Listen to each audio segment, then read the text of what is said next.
Halo Sobat Noba, melanjutkan cerita dari episode sebelumnya ya. Semoga kalian suka. Aku bisa membantumu, tapi kamu harus membayarnya, ucap Suci berkata dengan dingin. Senior, tolong maafkan aku. Klan Pangku benar-benar tidak bisa menawarkan hadiah menarik apapun. Jika memang ada, aku tidak akan keberatan memberinya kepada senior. Tapi ada satu hal yang mungkin bisa membuat senior tertarik. Seorang patriark dari klan Pangku telah meninggalkan warisan di tanah leluhurnya. Hanya saja saat ini ada beberapa penyusup memasuki tanah leluhur tersebut. Selama senior bisa melenyapkannya, aku Pan Zizi berjanji bahwa warisan itu diberikan kepada senior, ucap orang dari klan Pang yang bernama Pang Zizi itu. Kekuatannya sebenarnya tidak lemah. Dia adalah orang kuat yang sudah memasuki jajaran keabadian kaisar. Namun auranya tidak stabil. Dari kelihatannya, dia baru saja dipromosikan menjadi keabadian kaisar. Pada saat ini Suci melonggarkan cengkeramannya di leher Pang Zizi. Matanya masih sangat dingin. Akan lebih baik jika kamu tidak membohongiku, ucap Klon Suci. Pang Zizi langsung tersenyum pahit. Dia segera menangkupkan tangannya lalu berkata, secara alami junior tidak berani. Senior, tolong ikuti aku, ucap Pang Zizi. Xiaoyan mungkin mengetahui lokasi Suci saat ini, tapi dia tidak akan membuat pilihan apapun. Lagi pula klon yang dia lepaskan akan mengikuti niat aslinya. Adapun apakah klon Suci dapat tumbuh atau tetap bertahan selama periode waktu ini, bahkan mengancam jiwa sekalipun, Xiaoyan mungkin tidak akan mengambil tindakan. Hanya dengan mengalami batas hidup dan mati seperti itu, seseorang bisa tumbuh. Xiaoyan mengetahui hal ini dengan baik. Jadi keputusan untuk melepaskan klon Suci sudah menjadi pilihan yang paling benar. Di sisi lain, Jimmy juga seperti kuda liar yang lepas kendali.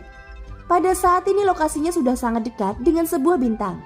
Kemudian dia sampai langsung ke kota terbesar dan paling makmur di bintang itu. Iblis yang menjelma menjadi reinkarnasi itu sebenarnya menyuruhku praktis. Hei, dasar orang yang tidak tahu apa itu seni kehidupan. Bagi Tuan Jimmy, ini kultivasi tidaklah berguna. Apa yang akan dipraktikkan? Jadi bagaimana jika kamu menjadi begitu kuat? Aku telah menjadi pria kuat sejak lama. Selama aku mau, aku bisa kapan saja mengambil tubuh dari orang yang kuat. Jadi daripada membuang waktu untuk kultivasi, lebih baik melakukan hal-hal yang menyenangkan. Mencari wanita-wanita cantik dari keluarga kerajaan adalah seni kehidupan yang sebenarnya. Aku akan menjadi penatua tamu mereka, mendapatkan kehormatan dan mendapatkan wanita serta anggur berkualitas. Hehehe, inilah arti sebenarnya dari kultivasi. Hanya sedikit orang yang dapat memahami hal ini, ucap Jimmy tampak sangat bersemangat. Dia datang ke istana kota ini secara besar-besaran. Saat dimana kekuatannya terungkap, artinya tidak ada yang berani memprovokasinya. Bahkan kaisar di kota ini pun sangat menghormatinya. Hei, apakah kamu kaisar kota? Ayo beritahu aku. Mulai sekarang tidak akan ada yang mengganggu anggotamu. Jadi katakan saja, negara mana yang tidak kamu sukai?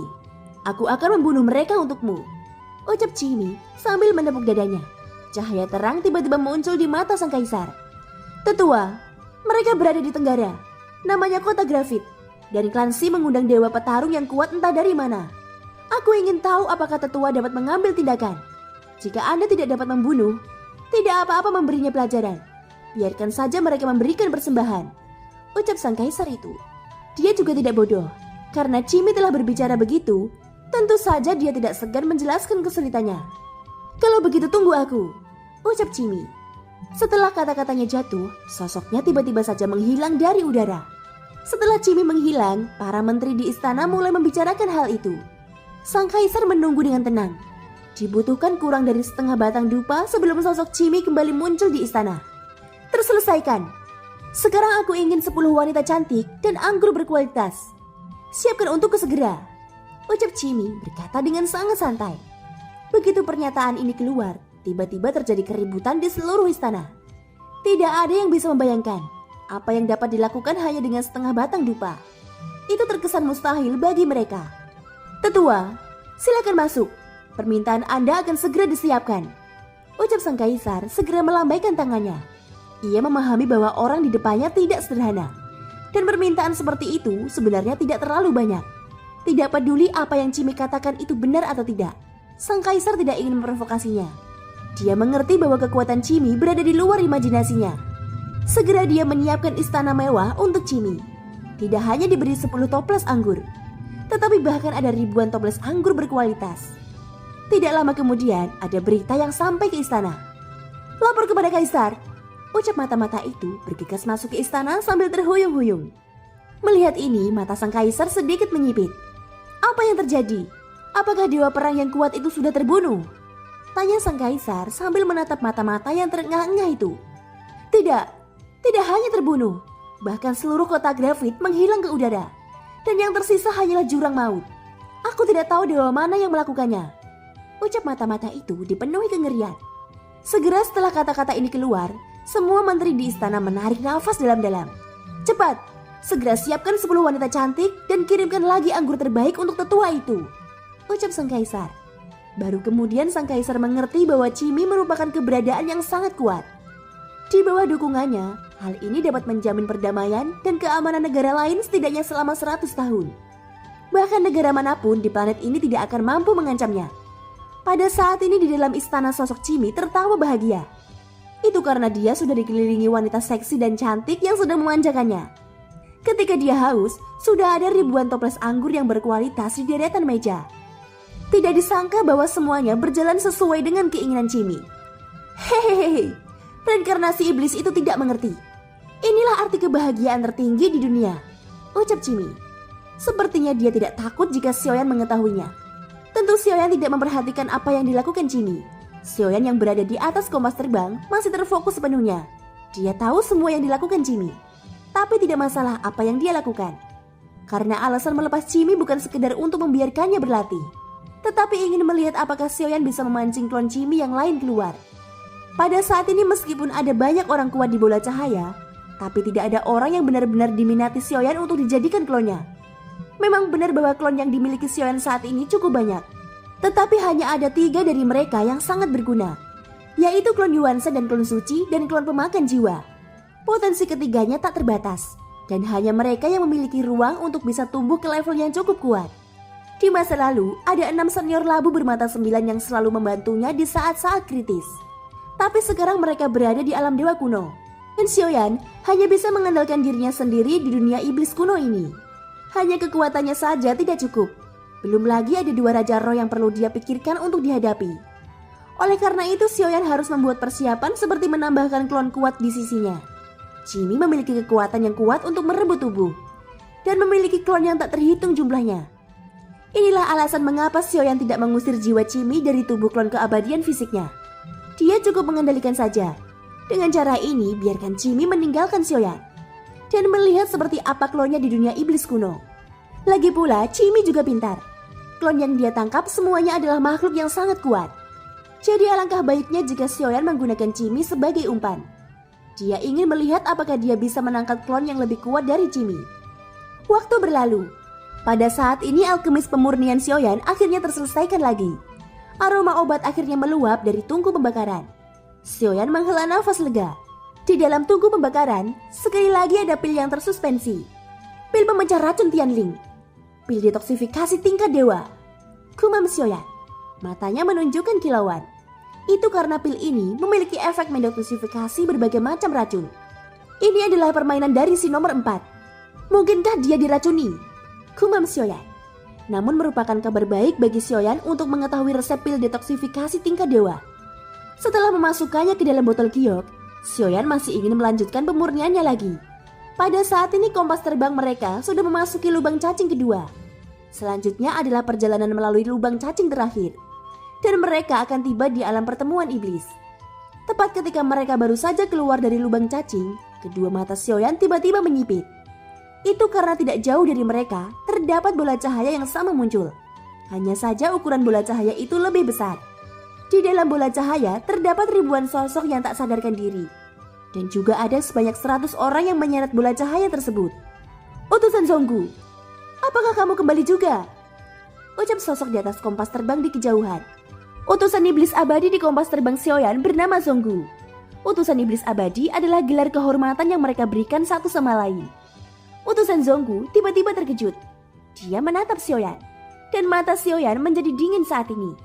Melihat ini keringat dingin tiba-tiba mengucur di keningnya. Dia buru-buru menenangkan diri dan berkata sambil tersenyum kepada utusan lainnya. "Utusan Huosang, sebenarnya memperoleh banyak hal. Kamu memang memenuhi reputasimu sebagai utusan handal. ucap utusan Zonggu. Kamu terlalu memuji. Tangkapan yang kamu peroleh juga tidaklah kecil. Itu sudah melebihi persyaratan yang diperintahkan. Yang aku tangkap memang lebih banyak, tapi sayangnya kemampuan mereka rata-rata di level dosian. Sepertinya mereka berasal dari dunia yang sama. Ucap utusan bernama Husang menggelengkan kepalanya dengan senyum pahit. Hah? Kedua orang di kompasmu ini adalah... Ucap utusan Husang lagi. Dia memperhatikan Xiaoyan dan Jin Dongming dengan bingung. Mereka adalah dua teman dekat dari klanku. Penangkapan ini juga berkat mereka. Ucap utusan Zonggu. Dia ingin memperkenalkan nama itu, tapi ternyata dia tidak tahu. Junior Xiaoyan bertemu utusan Husang. Ucap Xiaoyan berdiri lebih dulu. Dia segera menangkupkan tangannya dengan postur rendah hati. Jin Dongming di samping juga mengerti saat melihat ini.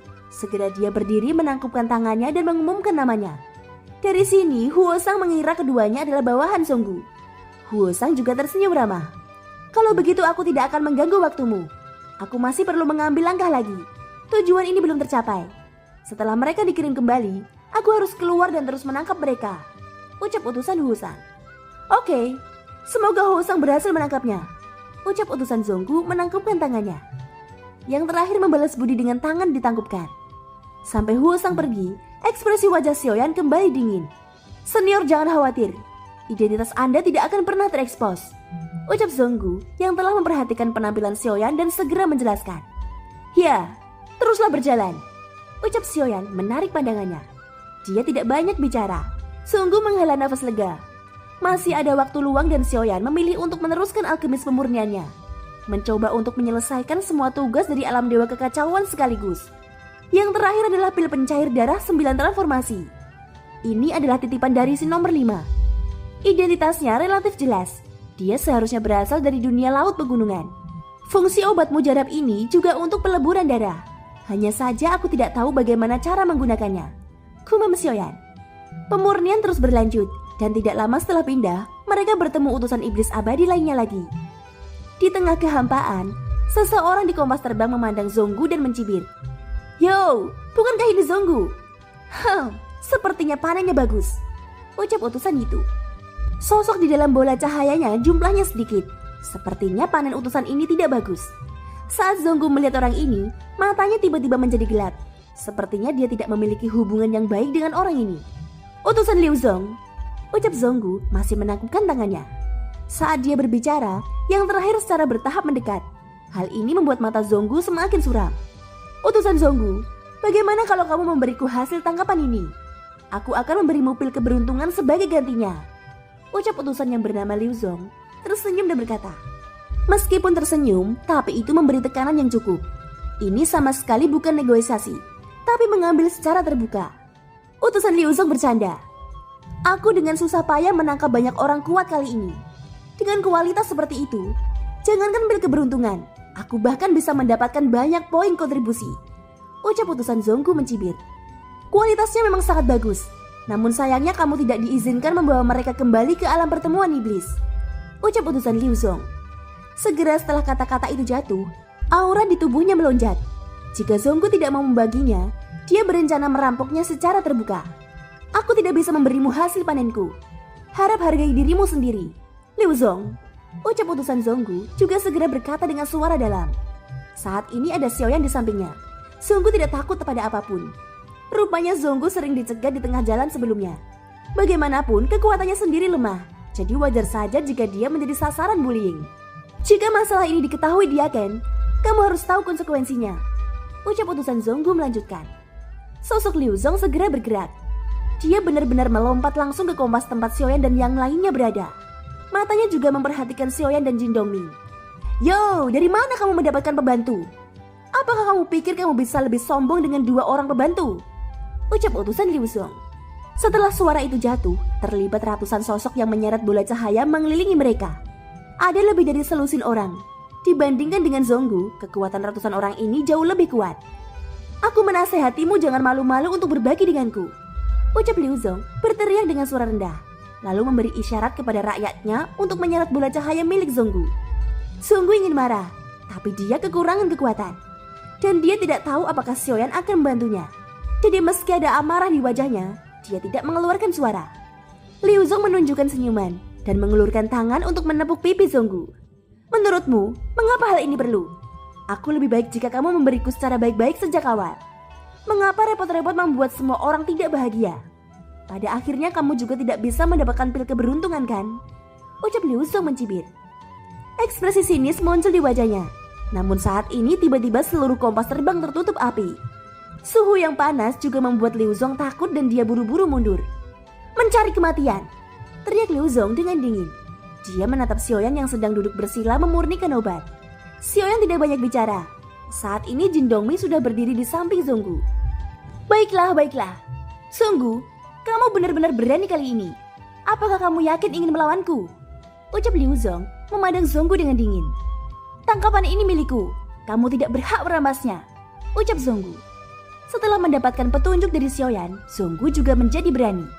Maka sepertinya kamu hanya akan terjerumus ke dalam kecelakaan penangkapan ini. Ucap utusan Liu Zong. Momentum Liu Zong meledak. Pada saat yang sama beberapa sosok segera mendatanginya. Semuanya memancarkan momentum yang kuat. Mereka adalah dua sosok dengan langkah kelima, langkah keenam keabadian Kaisar. Tapi Liu Zong sendiri sedikit lebih lemah. Itu hanya kekuatan dari langkah keempat. Meskipun begitu, sosok di sampingnya menjadi alasan mengapa ia berani begitu mendominasi. Mata Jin Dongmi sedikit menggelap. Dia tidak bisa menyelesaikan kekuatan seperti ini sendirian. Tapi Jin Dongmi tidak takut. Sebaliknya melayang di kehampaan. Dia seorang diri menghadapi Liu Zong dan beberapa orang. Thank you guys, sudah mendengarkan ceritaku sampai akhir. Ikutin terus kelanjutannya ya. Sampai jumpa dan bye-bye.